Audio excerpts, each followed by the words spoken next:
नमस्कार केमन आছেন সবাই আমার প্রতিদিনের রোজ নামটা আপনাদের সবাইকে স্বাগত জানাই। বিকেল এখন 5:30 মতন বাজে। আমরা ছাদে এসেছি দেখতে যে গাছ কোন গাছগুলো শুকিয়ে গেছে একটু জল দেব।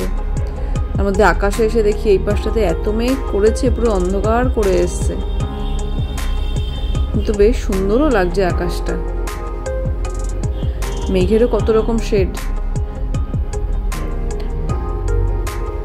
আজকে তো উল্টো রথ, পরে জানলাম এটা, মানে ক্যালেন্ডারে তো দেয়া আছে যে কালকে উল্টো রথ, কিন্তু আজকেই দেখছি উল্টো রথে সবাই বেরিয়েছে। দূরে দেখুন পাখিগুলো বসে আছে। আসলে আমাদের এই আশেপাশে 2-3টে বড় বড় গাছ কয়েকদিনের ব্যবধানে কেটে ফেলা হয়েছে। এখন পাখিগুলো প্রায় ঘর ছাড়াই হয়ে গেছে, ঘর আর নেই। এখন ওই বাড়ির দেয়ালের ফাঁকে ফাঁকে এরকম জায়গায় থাকছে বেশি, যেহেতু বড় গাছগুলো কেটে ফেলা হয়ে গেছে। তো একটু পরে আবার বিলেকে নিয়ে বেরোতে হবে, যেহেতু সোজা রথে রথ বার করেছে, উল্টো রথেও বার করবে। ওই দিকটায় কালো মেঘটা আবার সরে এসে পেছন দিকে চলে এসছে আমাদের বাড়ি। আগে এদিকটায় নীল আকাশ ছিল, এরপর মেঘটা পুরো ছেয়ে গেল। বৃষ্টি হচ্ছে না, শুধু মেঘটা মানে অনেকটা দূরে ছিল, আস্তে আস্তে কাছে চলে আসলো, আবার দেখছি পেরিয়ে চলে যাচ্ছে বাড়ি। বৃষ্টি হলো না। এই কদিন ধরেই দেখছি বৃষ্টি সেরকম জোরে হচ্ছে না, একটু বৃষ্টি হচ্ছে, তারপরেই আবার এত কড়া রোদ বেরোচ্ছে যে এত গরমও লাগছে ভীষণ, ঘামও হচ্ছে প্রচণ্ড। মানে 3-4 দিন যে বৃষ্টি হচ্ছে, একটু ঠান্ডা ঠান্ডা ভাব, সেরকম কিছুই হচ্ছে না। মানে গরমটা কমেই নি এবারে যেন মনে হচ্ছে। কিন্তু আকাশটা লাগছে খুব সুন্দর, নীল আকাশের উপর নিচ দিয়ে এবার কালো মেঘটা চলে যাচ্ছে। যাই এবার রেডি হই, বিলেকে নিয়ে এবার রথ টানতে যেতে হবে।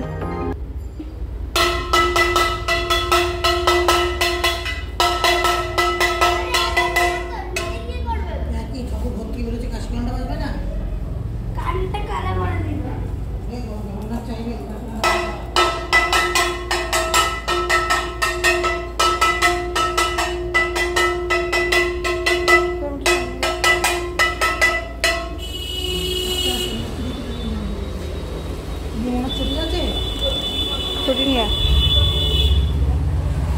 জুতো নিয়ে, জুতো জুতো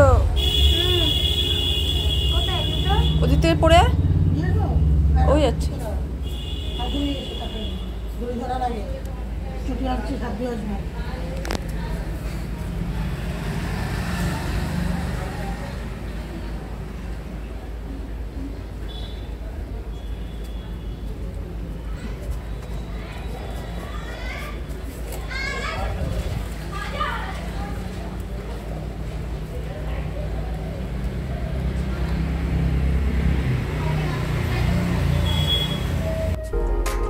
রথ নিয়ে তো বেরিয়েছিলাম, তো অন্যবার কি হয় যে বাজার থেকে ঘুরে চলে যাই, কিন্তু আজকে বিলের ইচ্ছা করলো, আমাদেরও একটু ইচ্ছা করলো যে যাই গিয়ে একটু আশ্রম থেকে ঘুরে আসি। আর আসলে মানে ইচ্ছা হওয়ার কারণ হচ্ছে আমরা যখনই রথটা নিয়ে বেরিয়েছিলাম তখনই আশ্রমের রথটা গেল, হঠাৎ করে মনে পড়ে গেল যে একটু আশ্রম থেকেই ঘুরে আসি রথটা নিয়ে। আর অনেকেই রথ নিয়ে আশ্রমে যায়। তো মামুনিও জিজ্ঞেস করলাম যে মামুনি যাবে, মামুনিও বললো যাবে। মামুনিও অনেকদিন যায় না, আর এই রথ টানা নিয়েই মামুনি হয়তো বেরোচ্ছে, নাহলে হয়তো বেরোতেও না। অন্ধকার হয়েই এসছে, আবার মেঘও করেছে, ভয়ও লাগে তাড়াতাড়ি বাড়ি যেতে হবে, কারণ হঠাৎ করে যদি বৃষ্টি এসে যায় তারপরে আবার দাঁড়িয়ে পড়তে হবে না হলে। বিলে আশ্রমে আসলে তো ভীষণ খুশিই হয়, চারিদিকটা বেশ ঘুরে ঘুরে খেলে না এখন আর, কিন্তু আগে তো খেলতো। তো এই চারিদিকটা বেশ ঘুরে একা একা, আর এখানটা তো কোনো ভয়ও নেই যে গাড়ি ঘোড়া আসবে বা কোথাও চলে যেতে হারিয়ে যেতে পারে বা এরকমও কিছু না, পুরো ফাঁকা জায়গাটা। এই জন্য এখানে আসলে মনটা শান্তি হয়, আর ওরও বেশ ভালো লাগে।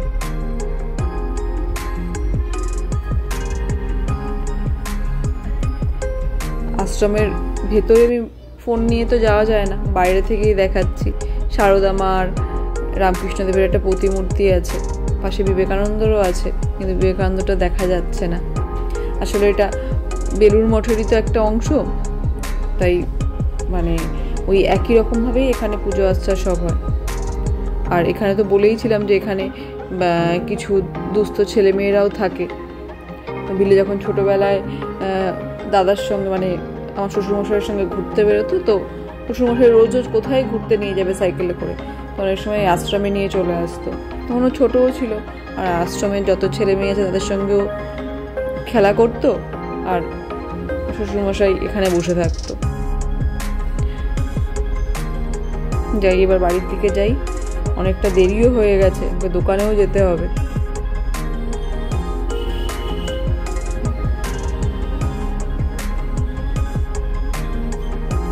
রাত্রির এখন 9টা মতন বাজে, দোকান থেকে এসছি। আজকে আবার রান্নার দিদি আসেনি আমাদের, তো সকালবেলায় মামুনি খিচুড়ি আর ডিমের অমলেট করেছিল, আর কিছু ভাজাভুজিও করেছিল। কিন্তু রাত্রিবেলায় বিলে বা বিলের বাবার কারোর আর খিচুড়ি খাওয়ার ইচ্ছা নেই, তো দেখলাম একটু ভাত আছে, কিন্তু ভাতের সাথে করবোটা কি, বাবাকে জিজ্ঞেস করলাম যে মাছ দিয়ে খাবে, বললো ঠিক আছে তাহলে মাছ ভাজা করো, মাছ ভাজা দিয়ে খাবো। এবার শুধু মাছ ভাজা দিয়ে ভাত খাবে কী করে, তো একসময় ভেবেছিলাম যে একটু মাছের কালিয়া মতন করি, কিন্তু নিজেরও আর ইচ্ছা করছে না যে মাছের কালিয়া আবার এটা করার জন্য। দেখলাম ভাজাই করব, কিন্তু একটু পেঁয়াজ আর আলু দিয়ে ভেজে নেবো, তাহলে কী হবে যে ভাতটাও ভালো মানে খাওয়া যাবে ওর সাথে। মাছ ভাজা হয়ে গেছে, তারপর আলুগুলো ওই ডুমো ডুমো করে কেটে ভাজতে দিয়ে দিচ্ছি। একটু সেদ্ধ আলু থাকলে ভালো হয়। সেদ্ধ আলু কী করি যে পেঁয়াজ ভাজার পর সেদ্ধ আলুটাকে একদম মেখে এর সঙ্গে দিয়ে দিই, মানে মেখে কি হাতে একটু চটকে নিয়ে তারপরে মাছটা দিয়ে দিই, একটু মাখা মাখাও হয়, আর ভাতের সঙ্গে খেতে ভালো লাগে যদি একটু আলু থাকে, পেঁয়াজ ভাজার মতো, পেঁয়াজ আলু ভাজা মতো। তো সেরকমই করে ভাবলাম যে ভাতটা দিয়ে খাবেটা কি। আমার আলুও ভাজা হয়ে গেছে, এবার লঙ্কা পেঁয়াজ আর কালো জিরে ফোড়ন দিয়ে পেঁয়াজ এইগুলো ভাজা হয়ে যাবে যখন, তারপরে এবার মিশিয়ে দেবো। এখন বিলে সকাল থেকেই ও কান্না করছে, বাবার কাছে বলেছে যে আজকে আমাকে নেট প্র্যাকটিস করাতে হবে। তো রাত্রি এখন প্রায় 10টা মতন বাজে, ওর বাবা ওকে নিয়ে এখন ছাদে গেছে নেট প্র্যাকটিস করাতে। ও এখন এত অভিমানী হয়ে গেছে যে কোনো কথা বললে, যে বাবা যদি বলে থাকে যে ঠিক আছে আজকে খেলবো, যতক্ষণ না খেলবে ততক্ষণ ওর মানে এত যেন কত কষ্ট ওর। বাবা তুমি বলেছিলে না খেলবে, বাবা তুমি বলেছিলে না। তোর বাবা সেই সকাল থেকেই বলছে, এবার ওরও তো প্রচণ্ড কাজের চাপ, এবার পেরে উঠছিল না, টাইম পাচ্ছে না। তারপর 10টার সময় তখন বললো বাবা তুমি খেললে না কিন্তু আজকে, তাই এখন নিয়ে গেছে। আর ও খেলাটাকে এত প্রচণ্ড ভালোবাসে যে কেউ একটু বলুক যে দুটো বল করবো বা একবার বল করবো, খুব খুশি হয়। আর বাবার সাথে খেলতে পারলে তো আরোই খুশি হয়। এই মাছ ভাজা এরকম রেসিপিটা আমি আমার শ্বশুরবাড়িতে এসেই শিখেছি, আগে কোনো সময় খাইনি। তো যখন মামুনি একবার বললো যে মাছ ভাজবো পেঁয়াজ দিয়ে, আমি তখন ফার্স্টে ভাবছিলাম যে কীরকম হবে কে জানে, কিন্তু খারাপ লাগলো না খেতে। আর আমি তো একটুখানি শুকনো শুকনো খেতে ভালোবাসি, একজন আছে যে খুব ঝোল টোল দিয়ে খায়, তো আমার অত ঝোল টোল দিয়ে খেতে ভালো লাগে না। একটু আলু হলো, সেটা দিয়েই হয়তো সব ভাতটা মাখলাম, একটু শুকনো শুকনো খেতে ভালো লাগে আমার। একটু পেঁয়াজ ভাজা হলো, একটু আলু থাকলো সাথে। তো এই রান্না খেয়ে আমার বেশ ভালোও লেগেছিলো। আর সবচেয়ে বড় কথা তাড়াতাড়ি হয়ে যায়, আর ভাতও খাওয়া হয়ে যায়, মানে ঝোল টোল করার দরকার হয় না। পেঁয়াজটা ভাজা হয়ে যাওয়ার পর মাছ আর আলুগুলো মিশিয়ে দিলাম।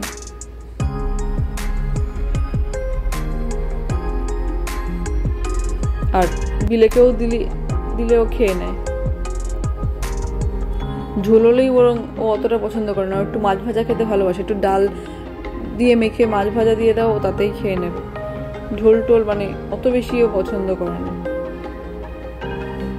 বিলের বাবারও এটা পছন্দ, আর এটা খুব তাড়াতাড়ি হয়ে যায়, সবচেয়ে বড় কথা ঝোল করারও ঝামেলা নেই এটাতে।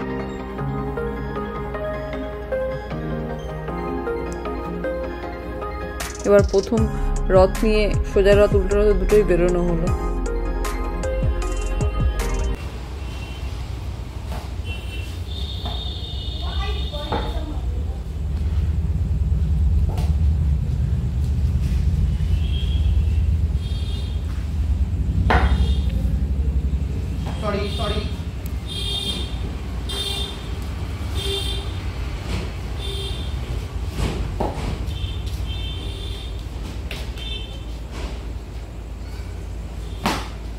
ক্যাচ।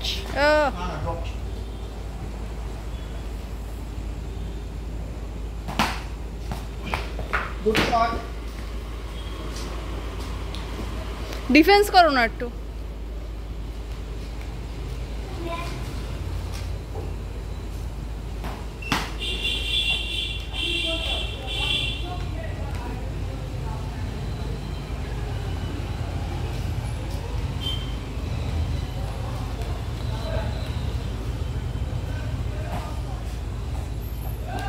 বলটা না দেখে খেলছো তুমি বারে বারে।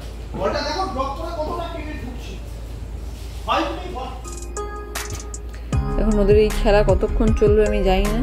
আমার রান্না হবে, আমি ওদের বলতে আসলাম যে চ গিয়ে খেয়ে নিবি চ। এখন হবে না, এখন ওরা খেলবে।